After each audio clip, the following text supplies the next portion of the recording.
Urfa kenti bir tarımın kentidir. Türkiye tarımının ciddi oransal olarak tarım ihtiyacını karşılıyor. Tabir yerinde ise GAP'ın kalbidir. Urfa'da tarım girdileri çok kullanılıyor. Gübre, zirai ilaç olsun. Üreticiler son yıllarda teknik ve bilgide kaliteli zirai ilaç ve kaliteli ilaca ulaşılamıyor. Bunun da nedeni, temel sorunu son yıllarda artan kurlar, enflasyon da ve en son zaten takip ediyorsanız mazota getirilen ÖTV de nakliyeden işte girdi maliyetlerini ciddi oranda artırıyor oransal olarak. Zirai ilacı da etkiliyor. Bu son dönemlerde genellikle son 20 yılda ziraat mühendisliğin itibarı ve ihtişamı değeri maalesef kalmamıştır. Bunun da teknik nedeni, ziraat mühendisliğinin dışında diğer mesleki gruplar alanımıza müdahil oluyor. Resmi ruhsatlı bayi Urfa'da yanılmıyorsam bir 400'e yakın il ve ilçede olmak üzere 400'e yakın bir zirai ilaç bayisi var ve bir o kadar da ruhsatsız kaçak bayi şu an mevcuttur. Bu da denetimler yeterli olmuyor. Denetimi yapan Tarım İl ve Orman Müdürlüğü'ndeki meslektaşlarımız da denetimi yaptığında maalesef bürokrasiye takılıyor. Ondan sonra yaptırım müeyyidi cezalar uygulandığında cezalar siliniyor.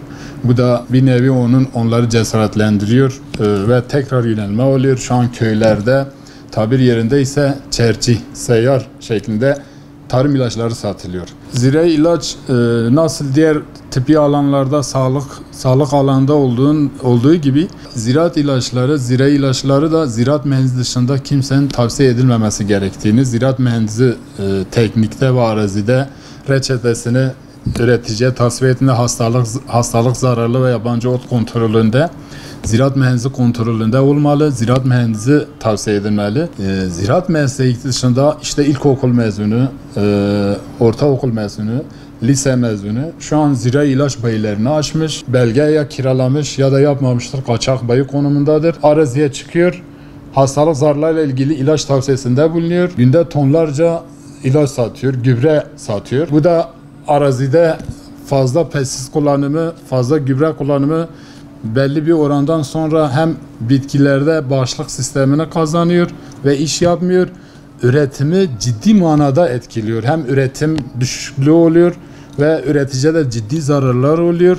Ülke olarak, ekonomik olarak da ciddi sıkıntılar yaratıyor. Ziraat mühendisi dışında başka mesleki gruplar, başka işle uğraşanlar kesinlikle zirai ilaç tavsiyesinde bulunmamaları, bizim mesleğimiz dışında başka meslek grupları dahil edilmemeli. Kanunlarımız bununla ilgili mevcut, çok iyi durumda ama kanuni olarak uygulamaya geçtiğimizde uygulanmıyor maalesef.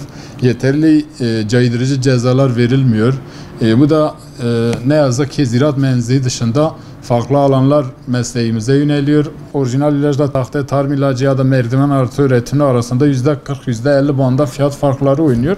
Bu da üreticiye cazip geliyor. Üretici de bu konuda bilinçsiz olduğu için alıyor yani. Neticede diyor ben girdi maliyetimi nasıl azaltırım ve zarar nasıl etmeyebilirim? İlk etapta girdi maliyetleri arttığında da ürünleri de para etmediğinde dolayı ister istemez girdi maliyetlerine yöneliyor. Enflasyona yenik düşülmezse, mesela bakanlığın desteklemeleri güncelleyip ek destekler verilse üretici zaten orijinal ilaç kullanır.